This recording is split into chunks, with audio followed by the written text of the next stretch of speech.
Coffee Break with me. Woo! Hi guys!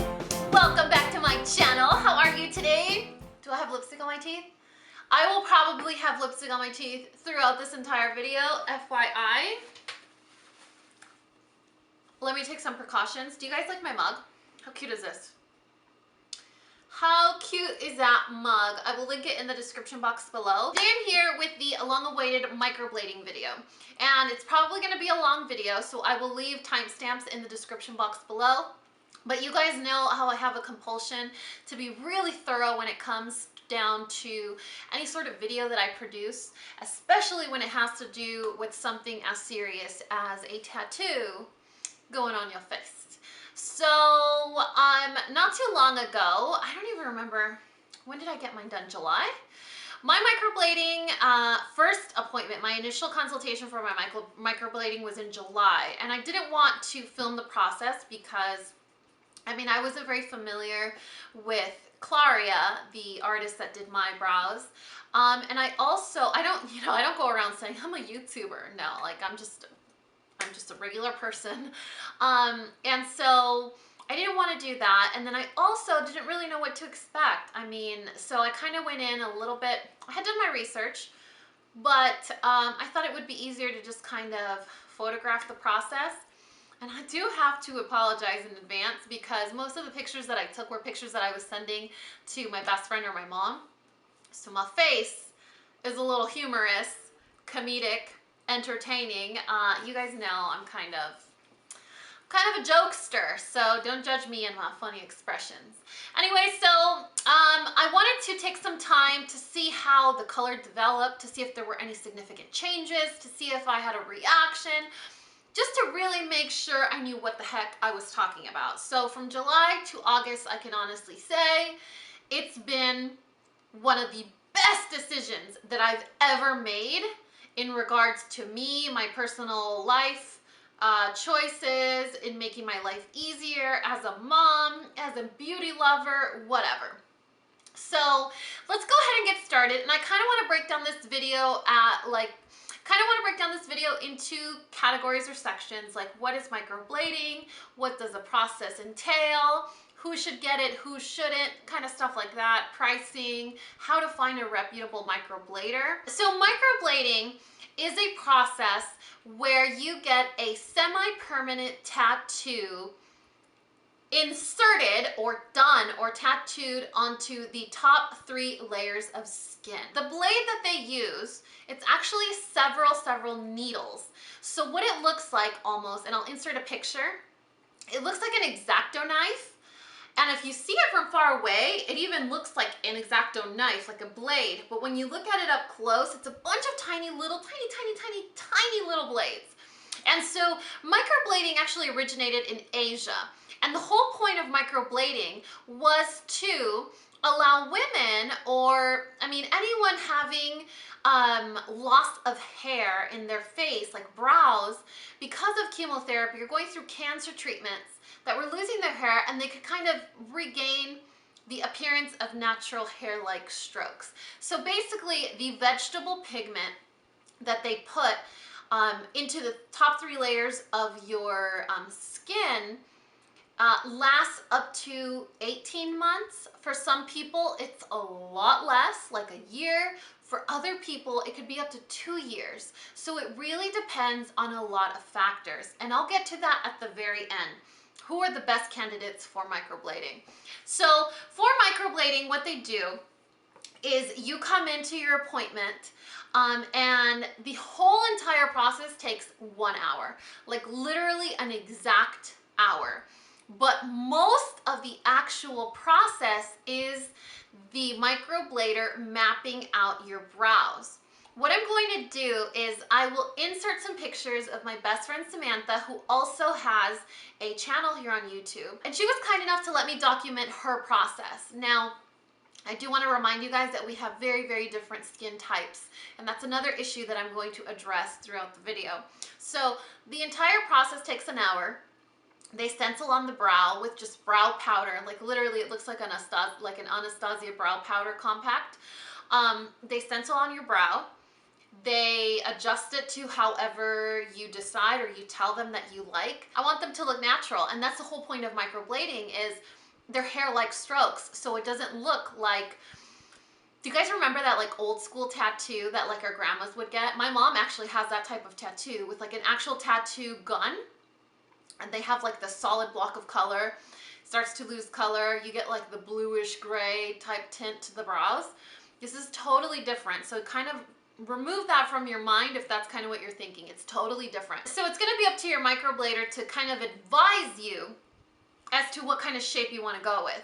She asked me if I wanted to correct my arch. I said, well, you know what? Let's just use your judgment and then show me what the end product is. So they stencil on the brow, not stencil like with an actual stencil. They freehand draw it. And I mean, my microblader, Claria, actually made sure the distance was even. I don't know how she was measuring because I closed my eyes. But she did kind of, I could tell she was trying to, you know, measure the distance between one arch and the other, and then the center, and then the middle, from here to the middle. Like, I mean, she was thorough. If I'm completely honest, I was like, why is this taking so long? But, I mean, that's all I'm gonna say. So that takes a really long time. After that, she goes in and she scrapes with the tool. She kind of pricks you. She pricks you with a tool and kind of smears lidocaine. Smears lidocaine, prick, prick, prick, smears lidocaine, prick, prick, prick, prick, prick. So much so that you want to grab her hand and be like, leave me alone. Have you guys ever felt like that where you're just like, leave me alone? So she's like, prick, prick, prick, prick, prick, lidocaine, lidocaine, lidocaine. Kind of lets it hang out a little bit. Prick, prick, prick, prick, prick, prick, prick, lidocaine, lidocaine, lidocaine. The pricking feels like the very first time you plucked your eyebrows. Do you guys go back, close your eyes, go back to the day I was 13. Go back to that day where you plucked your very first eyebrow hair towards the center of your brow, like right above your eye, or maybe in this soft spot right here. That very first time that you plucked that very first hair, that's what it feels like. Where you're like, oh man, what is that? That's what it feels like. So then, after all the pricking is done, she puts the lidocaine on, it kind of lets it sit a little bit so that it, you know, works. I don't know about you guys, but lidocaine doesn't work on me. Lidocaine does not work on me at all. But thankfully, or luckily, I have a really high pain threshold, which is not something that's very common. So I'm gonna get to that question of how much does it hurt. So once the lidocaine has kind of worked its magic for a little bit, she goes in with the actual microblade, dips it into a little bit of pigment, and scrapes it against the skin.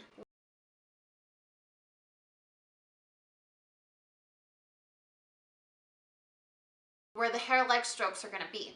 Does she do even strokes on both eyes? No. Does she do the same, I don't know, like let's say she does a couple here, is she gonna do those same on this side? No. If she does this tail this way, is she gonna do the tail this way? No. Basically what microblading is, it's not a drawing on of an eyebrow. You're not drawing on an eyebrow. You're doing hair-like strokes to fill in the areas where you don't have them, or to give the appearance of an actual eyebrow. So, for example, I have a gap on this eye down here. I have a gap. On this side, I don't. So the strokes were very different. On this brow here, everything's in reverse on my viewfinder. This brow here, I didn't have anything here at the beginning. On this one I did. So she did a lot of heavy strokes on this one and just a tiny, tiny little bit on this one at the touch-up, not even the initial appointment. So she's gonna go in. The hardest part for me, besides the recovery, was the sound that the microblading process makes. If you were to take a pair of scissors and go outside and scrape it on the sidewalk, that's what it sounds like when they're doing your brows. The sound is like, is that my skin? You know what I mean? Like, is that my skin? It sounds like, I can't even describe it. So the scraping, right? And it kind of gets a little bit like, hurts a little bit, but it wasn't unbearable. It wasn't like you wanted to grab her hand and tell her to stop. It wasn't a horrible process. It's the sound that really gets under your skin, like, what are you doing over there? You know what I'm saying? So that kind of bothered me the most of the whole appointment. So she goes in, she does a couple heavy strokes. There's already pigment on the blades, but after that, she takes a layer of pigment and smears it on your brow to kind of push in some of that pigment. She lets it sit there for a little bit. She wipes it off, applies more lidocaine, scrapes, you know, does more hair-like strokes. Does a thick layer of pigment, wipes it off, goes back in until she feels like she did a really great job. She's gonna keep going back and forth with the layering of with the hair-like strokes, the layering of pigment. Like literally, she'll take like almost like a Q-tip and just like big coating of pigment to make sure that it really gets in there. After I was done, I mean, she wiped it. She was like, hey, look at it. Let me know what you think. You do get haloing. Haloing is when the blood moves away from that area, so your brows look extra gnarly because you have almost like a white border around them. Imagine like you took a white eyeliner, 80s style, and you traced your eyebrows. That's what it looks like. It's so funny because you're like, is that my skin? What the heck's going on there? The haloing wears away in less than an hour. Before we get into recovery, let me tell you a little bit about the differences between Sam and I. When I had my microblading done, I hardly bled. There was almost no bleeding whatsoever. It didn't feel very uncomfortable. It wasn't too painful. And like I told you guys, lidocaine doesn't really work on me. When I go to the dentist, they can't do lidocaine if I need it for any kind of dental procedure because it doesn't work. They always have to use something else. And so it was okay. I mean, I tolerated it fine. My skin is normal skin. Normal, now that I'm getting a little bit older, it's leaning towards dry. My best friend Sam, on the other hand, she's cool complected. She has very oily skin and she bled a lot. And it almost makes me want to not show you guys her footage because it might scare you, but it's very common. A lot of people bleed a lot. They're very dramatic. Like, if there's any sort of injury or cut to the skin or to the face, like, I mean, it's dramatic. I'm kind of just like, meh, there you go. And then a couple seconds later, like if I get a blemish or I cut myself or whatever, a couple seconds is done. It quits. You know, my best friend Sam doesn't. She also said she experienced a lot more pain than I did. So it really varies. I was reading some of your comments. Some of you guys said, hey, I gave birth to like 70 kids and that was the worst pain I've ever felt. But on the same token, I mean, I had 2 cesareans and I didn't get narcotics when I left the hospital. When you get a cesarean, I mean, there are multiple layers that they cut through muscle, skin, I mean, an organ, and I didn't take any narcs. None whatsoever. I left the hospital on Tylenol because I was fine. You know, I'm like, okay, well, it bothers me a little bit, but I'm cool. So it really depends on you. You know your body best, right? Another thing that you want to consider is the recovery process.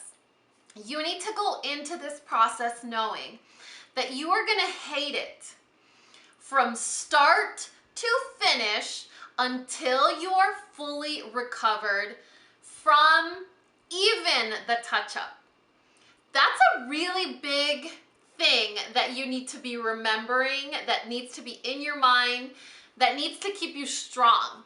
You go in, they do the stencil, they scrape your face, you're pissed off because it hurts, you leave, you have the halo, you get home, you have to put the Aquaphor, you know, the next day so that you don't get scabbing.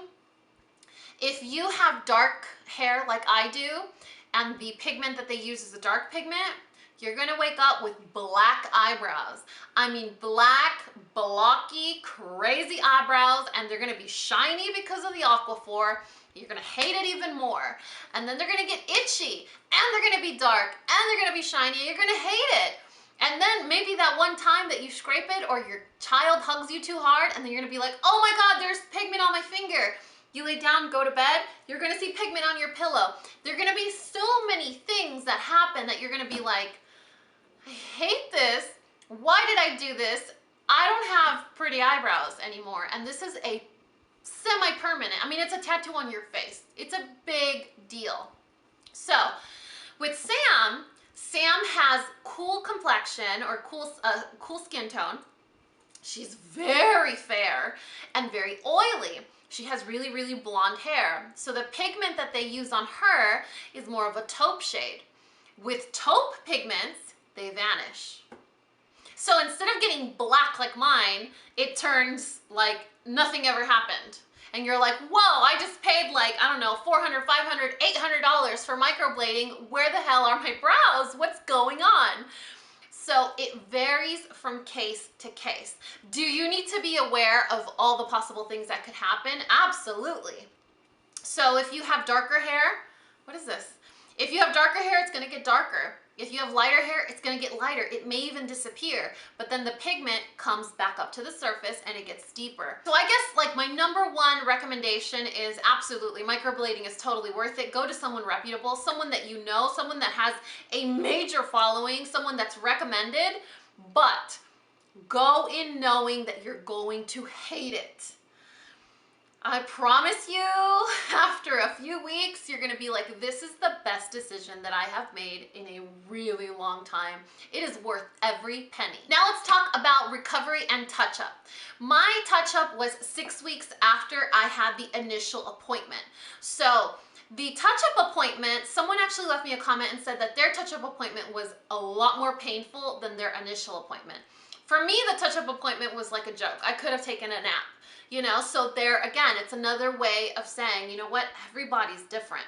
So after you're fully healed, after 6 weeks, you go back in and they do touch up. A lot of times with tattoos, just any sort of tattoos, what happens is the pigment doesn't settle into the layers of skin. It rises up and comes off with the scab.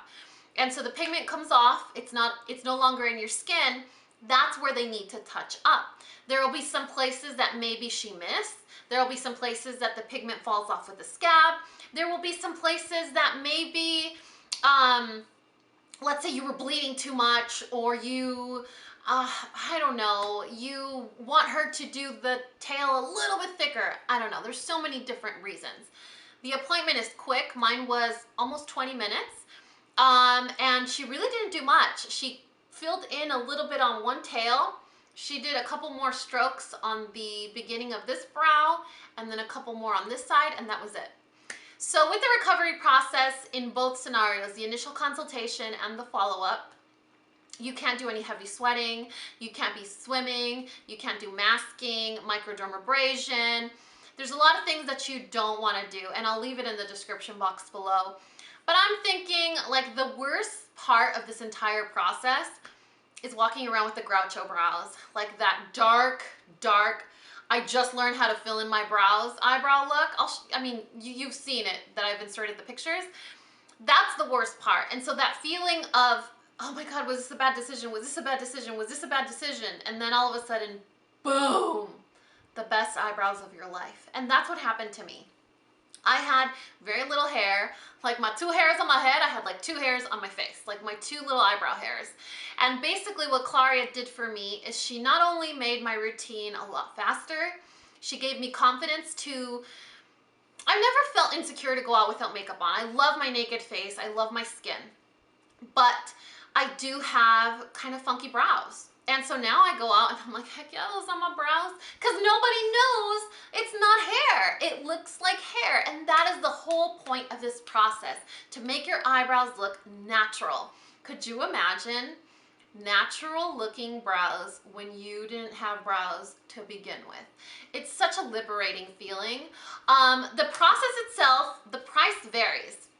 It can be as cheap as, I don't know, $400, probably $400, to as much as maybe $1,000. It depends on the microblader. It depends on the region where you live. It depends on the salon you're going to. But you guys, do not go with someone because they charge $200 and they're the cheapest. Do your research. This is a tattoo that is going on your face. Do you understand that? This is a tattoo that's going on your face. I'm currently going through the laser removal process somewhere else on my body. And I have already told you guys, I'm a thug. Like, I can take something out of the oven and it's fine. Like, I don't feel that much pain. I have a huge pain threshold. Laser tattoo removal, on a scale of 1 to 10, it's like 89 million.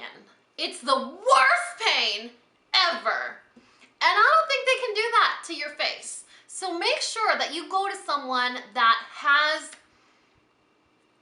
a rapport. Someone that has, I don't know, some sort of portfolio or way to show you that they know what they're doing. Happy customers like me. I'm gonna link Claria's information or list her, whatever, in the description box below. She's amazing. If you're here in Dallas, she's not paying me. I had to pay for my own microblading. I mean, this is not a sponsorship. She's just wonderful at what she does. She's amazing. And you really want to go with someone that you trust and that knows what they're doing. Someone that's willing to work with you, someone that's willing to mix colors for you for your perfect shade. I mean, my eyebrow hair is darker than my natural hair color. And I told her, I want it to be lighter. I don't want dark eyebrows. I want lighter eyebrows, even if my hair is darker. She's like, okay. So we kind of met a little bit halfway because she's like, well, if I go too light, over time the pigment lightens up and then it's gonna look a little orangey on you. I'm like, oh girl, I got you. I totally know what you're saying. Do what you need to do, you know? So someone with experience can give you that feedback or opinion on things that they know better than you. And like all cosmetic procedures, like this is a cosmetic procedure. It's not like, oh, I'm gonna go, I don't know, get a manicure. No, this is a cosmetic procedure. It is expensive. There is a recovery process. There is maintenance. Just like all these girls getting lip filler, you can't just stop doing lip filler in the future. Like your lips are gonna deflate and you're gonna lose all that collagen. This is something that requires maintenance. You can't just throw in the towel and be like, oh, I'm not microblading my brows anymore, because over time it's gonna fade and my brows will probably eventually turn orange, like when I'm 50. So it's something that you do need to maintain. You have to be cognizant that you may bleed, you may get lightheaded. It's probably not recommended for people that are pregnant or taking medications like blood thinners, nursing mothers, because you're getting blades into the skin. There are a lot of things that you need to do your research on individually, your case-by-case basis. You know what I'm saying? I'm gonna be like, heck yeah, go carve up your face. This is the best decision I've ever done. But I'm healthy, you know, I'm not taking any medication, I haven't ever had an allergic reaction to things or pigments or foods or anything like that. So you really want to do your research. If you have oily skin, and this is probably the last important thing that I want to share with you guys. If you have very oily skin, pigment retention is tricky because your skin wants to eject and evacuate everything that's coming into it. Like it's constantly kicking stuff out, right? So if you have oily skin, pigment doesn't really like to get in there. So your retention might be a lot less or a lot lighter. And then if you have oily skin and blonde hair, it might be a little tricky. So you kind of want to maybe get an initial consultation and ask any of your questions or your doubts, or have a conversation with someone, your microblader. Maybe call them or email them or see what they can do, because obviously they would have a better understanding as to how your skin would act or react, or if it's a good fit for you and your lifestyle. I really hope this video wasn't very boring, but it's kind of all the information that I could gather for you guys. Do not cut corners when you're looking for a microblader, you guys, because this is a permanent thing on your face. I know it's semi-permanent, but you guys, it's permanent. It's your face. You only got one of these. This isn't face off. You can't get a face transplant, okay? So make a really wise decision. Do your research. For me, Claria, if she ever moves away, I'll probably move too, basically. And always be aware. I told my best friend Sam the same thing, and she didn't believe me. I said, Sam, you're gonna hate it, hate it, hate it, hate it, hate it, hate it, hate it, hate it, and then all of a sudden, boom, you're gonna love it. She was like, okay, yeah, I got it. I understand. When she got it done, you could tell she was like, oh man, I don't know. Dani, are you sure this? She would call me and be like, oh, I don't know, like I can't see them anymore. Maybe it wasn't the good choice. She was bummed. You could tell she wasn't crazy about her brows. And now all of a sudden this hoe is like, oh, look at my brows. Oh, on Snapchat, look at my brows. You know what I mean? Like, she likes them. Be aware of that, you guys. Like, try to keep it in the front of your mind. I'm gonna hate it, I'm gonna hate it, I'm gonna hate it, I'm gonna hate it. Don't scratch it, don't go to the gym. Put a ton of Aquaphor on there. Keep them nice and moist. Stay out of the sun. And you will end up with sexy brows. Just saying. Anyway, all the information that I shared with you guys will be listed in the description box below, along with my amazing microblader here in the Dallas area. I will leave her information there as well. I really hope you guys enjoyed this video, but I hope more that you guys do your research so that you end up happy and satisfied with your results. And like always, if you guys found this video useful, entertaining, or learned something, please give me a thumbs up or subscribe if you haven't already. And until next time, this coffee break is over. Bye guys.